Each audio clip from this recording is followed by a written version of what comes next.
Welcome back. This video is on how I sold my condo that I purchased actually back in 2020 and sold it now in the tail end of 2023. A one-bedroom and den in the Coquitlam area, just in Coquitlam, that I sold about a few weeks back. But before we go into more of this video, let's take a look at actually what it looked like.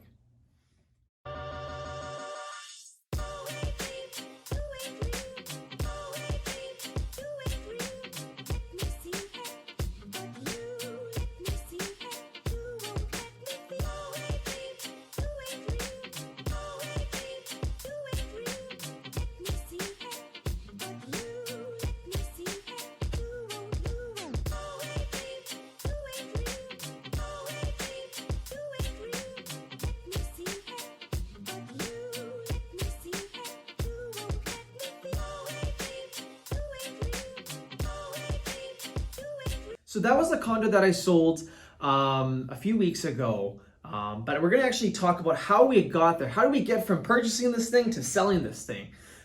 So the first thing I did is when I bought this place and I knew I was gonna sell it, is we need to hire a realtor. You're probably thinking, aren't you a realtor? Yes, I actually am a realtor, but I don't sell my own condos. There's a whole lot of insurance thing, and if I make a mistake on any part, then I can get sued personally, and I'd rather not. So I had my good friend, someone in the office, actually list the place for me. So that's gonna be your first choice, is when you're starting to think of selling is, all right, we need an agent. Now, some of you be like, no, I'll sell it on my own. Well, about like 99% of all condos or townhomes or detached property is sold through an agent. I know you might see the for sale sign when you're driving through a neighborhood and it's not through a realtor, it's for sale by owner. Lots of those times it doesn't work out. So unfortunately, you're gonna have to buckle up, find a realtor, and not just any realtor, probably someone with some marketing experience, overall real estate experience, being in the business a few years, knowledgeability about the area, and a big one is commission. How much are you gonna be paying? So those are some contributing factors that you're gonna have to use when you find your realtor. And I guess the number one thing also is make sure you and your realtor agree on what you're gonna list it for. If you think it's worth $500 and they're saying $450, well, there's a little bit of in between. I would probably listen to your realtor, see why they want to list it at $450 and why you think it's worth $500. But anyways, picking your realtor is the number one start. And once you have actually picked a realtor that you like, gel with, you got the price, you understand the commission, you know what they're going to do, then you're going to have to sign some forms. The biggest form is called what we call a multiple listing contract. It's basically, like I said from before, a written piece of paper that says, hey, this realtor is going to list it with this brokerage at this price and try to sell it in this time frame. And then you generally do have to sign 2 more forms. They're not as important. They're definitely needed. Number 1 is a privacy form. A privacy form is going to say, hey, we're using your email, name, address, phone number, all of that personal information just for this real estate deal and nothing else. And the second one is what we call the disclosure of representation in trading services. We call it DORT for short. Basically, this form is acknowledging that, hey, he's your realtor or he or she is your realtor. They're going to avoid any conflict of interest. They have the duty of confidentiality. They got to be honest and they got to be ethical. And that's just a 1-page form that you initial off and say, yep, I hope he does all of that. And that is the first step. Once we signed all those forms, it's time to actually put together a winning strategy. And I said we, as in you and your realtor, want to work on this together. Don't just leave it to the realtor and their ideas. I'm sure they have some great ideas, but I want you to be a part of it too. Let's just say if we were looking to get the highest price, well, what does that look like to you? Is that listing at a really high price and negotiating down? Is that actually listing at what we think it's market value and just hoping we get an offer kind of around that area? Or are we going to list it $10, $15, $25, $100,000 less than market value and try to get some bids up there and to be more than what we think the market value is? There's a lot of strategy and a lot of marketing that goes into it. We got to have really good photos. That means a professional photographer and a professional videographer who goes in there and makes sure we can present this unit the absolute best it can be. And the absolute best it can be is also if we need to do any touch-ups in your unit. If you're saying, this wall looks terrible because this color is just not blending with the other house, let's paint this wall. Or say we have an oven and we know it just does not work. Everything else in the unit's great, but this oven just sucks. Spend $1,000 or whatever it costs and get those things fixed up. If you're not wanting to spend a lot of money, the best thing you can do is declutter and clean. The absolute worst thing for my buyers when we walk into a place is this cluttered place. It's not clean. We just don't even want to be in the unit for more than 5 minutes. That is the absolute last impression you want to leave on your buyers. So make sure you please declutter, clean. If you can do some fixing up as best you can within your budget, get on that. And all of this thing comes together to make a great plan. Another thing we want to talk about is what are we going to do for showings? If you're living in the place and you were able to only show it after 6 o'clock or before 6 o'clock on blank day, let your realtor know that. You don't want to get a call and say, yeah, we can show it. And then it's like, no, we can't because they're in this and this and this. You want to have some type of plan. And of course, the more days available, it can be seen at different times to go with other people's schedules, the absolute better. If it's vacant, that's even better. You can show whenever. Unfortunately, for tenant-occupied properties, you need to give, I believe it's a minimum of 24 hours notice. Make sure we're telling those tenants, hey, we have showings. Are you please able to kind of clean up or be out of the unit from this time to this time? Give them the time, be respectful, because if it was the opposite way around, you'd probably want the same thing for yourself. So let's come up with that marketing strategy beforehand, before we put it on the market so we know what we're all doing. So that's what I did with my realtor that I chose in my office. We ended up listing at a price that I thought was just market value, really good price. And we actually set out a date. We said, hey, we're going to look at all offers 1 week from listing. So when it first hit the internet and people found out, it gave everyone 1 week. 1 week to do the research, 1 week to get into the property and take a look at it, 1 week to get financing, everything ready if they weren't ready beforehand. And we ended up getting on that deal day when we looked at offers, 3 offers. 2 of them were okay, and 1 of them just beat everyone else out. It was actually luckily over the asking price, which was awesome. What we kind of wanted from the start. So we got really, really happy with that offer. We did take it.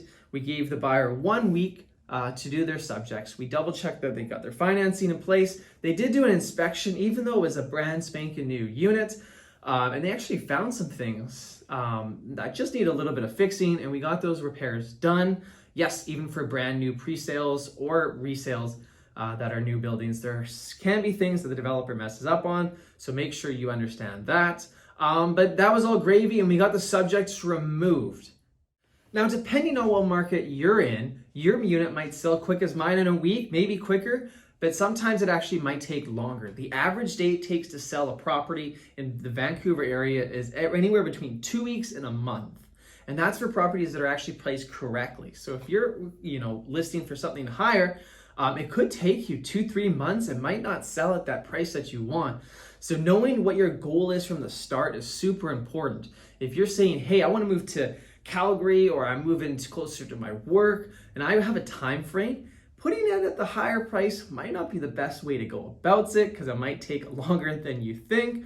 So really know your goal. Say, if it is to make profit and you don't care about anything else, then absolutely go for that price that you think you want to hold on to and wait out for an offer. That's an absolute great idea as well. But it always depends on your situation. If you're looking to, sell your place and purchase something else, and you have time to find something else, that's okay listing at that price. If you have already bought something and you need to sell this place, well, that's a completely different story. You might only have 3-4 weeks to get this thing already sold. So you got to price and market that unit differently.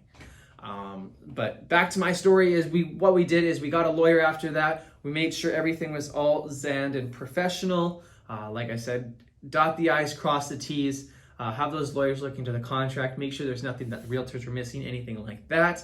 And then what we did was just a key handoff, basically on possession day, gave the buyers the new keys, the new fobs, everything like that, and it was a done deal. Happy people. Now I have 3 lessons that I learned from actually selling my own property. I've sold properties with buyers and I've done deals with sellers throughout my career, but this is my first property for myself. And there's 3 things that I learned that really, really key. Number one is don't stress, relax. The first few days that I actually listed the property, we had 0 calls on it. I was getting a little anxious, a little stressed out. Did I do this right? Did I price it right? What's happening? But finally, after 3 or 4 days, the interest picked up. But just make sure you stay relaxed the whole time. If you get a super low ball off right off the start, don't jump to it if there's been no interest and you really need this price. Relax. There's lots of people in the market, depending on what type of market it is. But just make sure that you keep your cool and your composure as much as possible. Number 2, I would say, is have as much information as possible. What I mean by that is someone asks you what the storage size are and you don't know that. Well, let's try to get that information, or if you can get that information before, it's even better. How do the blinds work? Is this electric stove or is this conventional? What products do I need to clean these floors with? What parking number are you? There's so many things that you don't think about, or your realtor might actually not know, and they'll probably ask you. But if you had all that information ready to go, give these buyers, when they walk in, all this information that you don't have to go back and ask just to have a full idea of what the unit is supposed to have. So have as much as possible. And the third one, it didn't really apply to my unit directly, but I would never ever lie or try to hide anything. If you had torn up carpet, or if you have something trying to hide or just in any way possible, or to see any new buyers, it's only going to nip you in the butt. Say you're trying to advertise a higher square footage than it is, that's never ever ethical. It's never going to help you. Or say you're trying to hide something that's broken in the bathroom and they do an inspection and they find it, it's just going to show you that you're dishonest and the people might just walk away. So from the very start, be honest. Show the mistakes. Buyers like that. Buyers have so much information now. If you're honest, they can say, hey, we can get past this. But if you're trying to hide something from the very start and they get that kind of gut reaction, like, I don't want to really be in this situation, you're going to lose a lot of buyers. People, and especially realtors, are going to talk to other realtors. They're going to say, no, stay away from this property. Because people talk, buyers talk, realtors talk. So you really want to be honest from the start. But yeah, this is my experience purchasing my first condo. And selling my first condo. It was quite awesome. But I just wanted to let you know the truth and reality behind it. It does take a lot of time, a lot of work. Make sure you kind of want to know what you're doing beforehand. Watching videos like this hopefully give you an edge on, if you're just about to list your property without knowing anything. So thank you so much for watching. I really hope you took some type of information from this and can use it in your own situation. Make sure to follow. I do make more videos like this all around the kind of the Vancouver area. But thank you so much for viewing.